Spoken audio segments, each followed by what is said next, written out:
As part of the WLGA's work to support a rapid change towards sustainability in local authorities, we've been interviewing a number of leaders across Wales to get their inside stories on what it takes to make sustainability happen. In this first interview, we have Sybil Crouch, who's Cabinet Member for Sustainability at Swansea, talking about her experiences. We came in 2012 with a very clear manifesto, and I think, although it wasn't perhaps as clearly articulated as it might be if we were writing it now, sustainability was underpinning that really, you know, a cleaner, greener, fairer Swansea, and dealing with the issues of poverty and underpinned by social justice. So one of the first things that the leader did was to create some cross-cutting portfolios.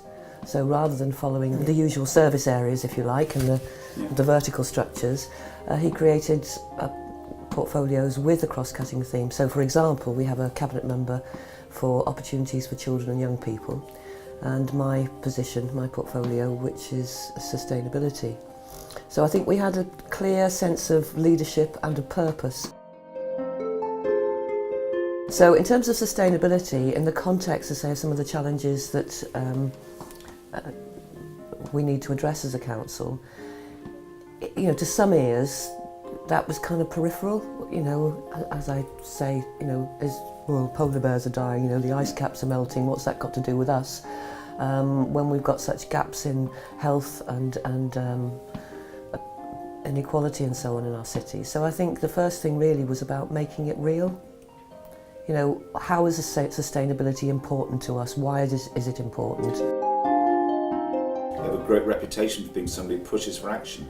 How have you managed to hold that space? Getting involved in lots of things, getting involved across the piece. So I think, by doing that, I think it helps to illustrate what sustainability is about. So for example, I think that the whole licensing and planning regimes are really important levers, particularly in regard, for instance, in terms of community sustainability and resilience. Licensing for HMOs, alcohol licensing, premises licensing and so on. You know, they sit in other people's portfolios who've got very heavy burdens of responsibilities, and I've come in and I've gone, those are important for the sustainability agenda. We don't have a department for energy, we don't have a department for food, but I very much sort of grabbed those agendas because they are absolutely important across the piece as a council, both in terms of, for example, you know, food supplies, resilience, the health agenda, poverty agenda, food poverty, and again similarly with fuel. There are real opportunities for jobs and for growth and for skills, and there are real challenges in terms of, you know, keeping people out of, or reducing fuel poverty. So I think it's by getting involved in a whole range of cross-cutting themes and issues that people have started to understand. Well, and one of the things also that Swansea has been getting a good reputation for is doing some of the work you're doing on reporting, and reporting a much wider set of data and progress. Yeah. And how's that process been, and what kind of benefits is that starting to see now? I think it's important. We've done it second year now that we reported sustainability as part of the annual financial report to the council. I have to say it's still not without difficulty, because of course you can only report on the things that you can clearly measure. And you know, we're very restricted in that sense to a great degree, particularly on the social measures. You know, we can measure carbon emissions and so on quite easily. And we report on gender, for instance, in regard to both officers and members. Some people have been a bit confused by that. What's that got to do with sustainability? So again, I think where we have been able to report outside the obvious environmental indices, then that's raised questions, and that's good.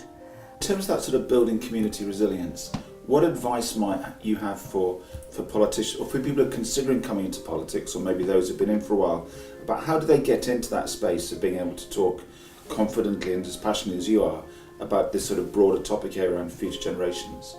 How might people start if it's not yet their voice? Lots of people are involved in the debate and the doing and the thinking, but perhaps, like many things, haven't kind of put it under that title and that heading. And it's only by through the conversations and through the doing that people then will start to understand, oh, that's what I'm doing anyway, or that's what's exciting, or I can understand how actually we can make a difference. Because again, we talk about dealing with issues around poverty as a principle, as a philosophy, as a political priority, as an imperative. But again, it's what does that look like, dealing with poverty? And again, it's about not doing things to people. And I think a lot of people who come into politics or are thinking of coming into politics actually do come from the point of view of being part of a community that you want to support and to make better for. So I think it kind of fits together and it starts to make sense.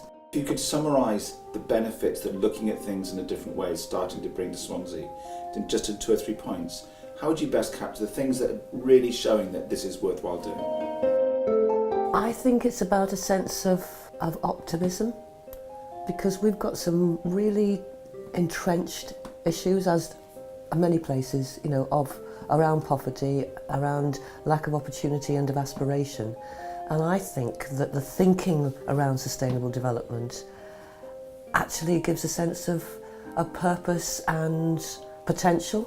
Otherwise it can seem, because it's a generational, it's a 2-generational, 3-generational task. We're not going to solve it tomorrow. But actually, the sustainable development thinking helps you to understand that actually we are all in this together. It is about the planet, it is about Europe, it is about the UK, it's about Wales, it's about Swansea, and it's about the street that you live in. What's the things that you've looked back on and just really put the smile most on your face about thinking that this has been the right thing to do and it's been worthwhile? Veg. It's a project I always mention. It's had lots of attention from locally in Wales and across the world, because it's a project that's led by people, I have to say stimulated by an artist with a vision, that's brought communities together, literally brought divided communities together to coalesce around food, both growing it, cooking it, and having conversations. And that seems to me in some ways to kind of encapsulate the direction of travel, really, which is councils enable, support, facilitate, provide some leadership where it's needed, but actually work with people on the ground to make material change.